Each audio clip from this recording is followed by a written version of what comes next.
Ito yung DIY candle ko, may sabit-sabit pa. Yan, palm wax. So, umabot siya ng 4 days. Pagkagawa ko, nagstay lang siya, or nagpahinga lang muna kami ng 2 days, and then sinindihan ko na siya.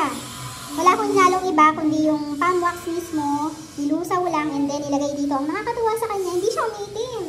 Oh, unlike yung mga ganito, yan, umitim siya, diba? Ito nasa ilalim na, pero di siya umitim. Ang ano lang, siguro is, gumalaw yung nilagay ko na wick. So, napunta siya sa gilid. Ganun pa man, wala siyang itim. Yung napapansin nyo na yan, naglagay ako ng candle na color blue, kasi favorite ni Bunso yan.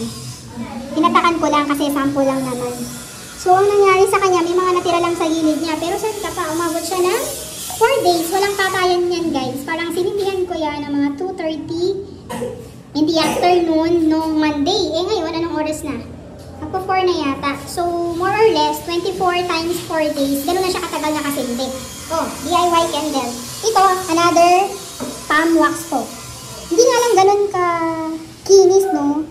Pero, useful talaga siya, guys. Tumatagal ng matagal. Ayan, yan yung itsura ng palm wax. Okay. Ito yung may kulay na ginawa kong palm. Ito yung wala.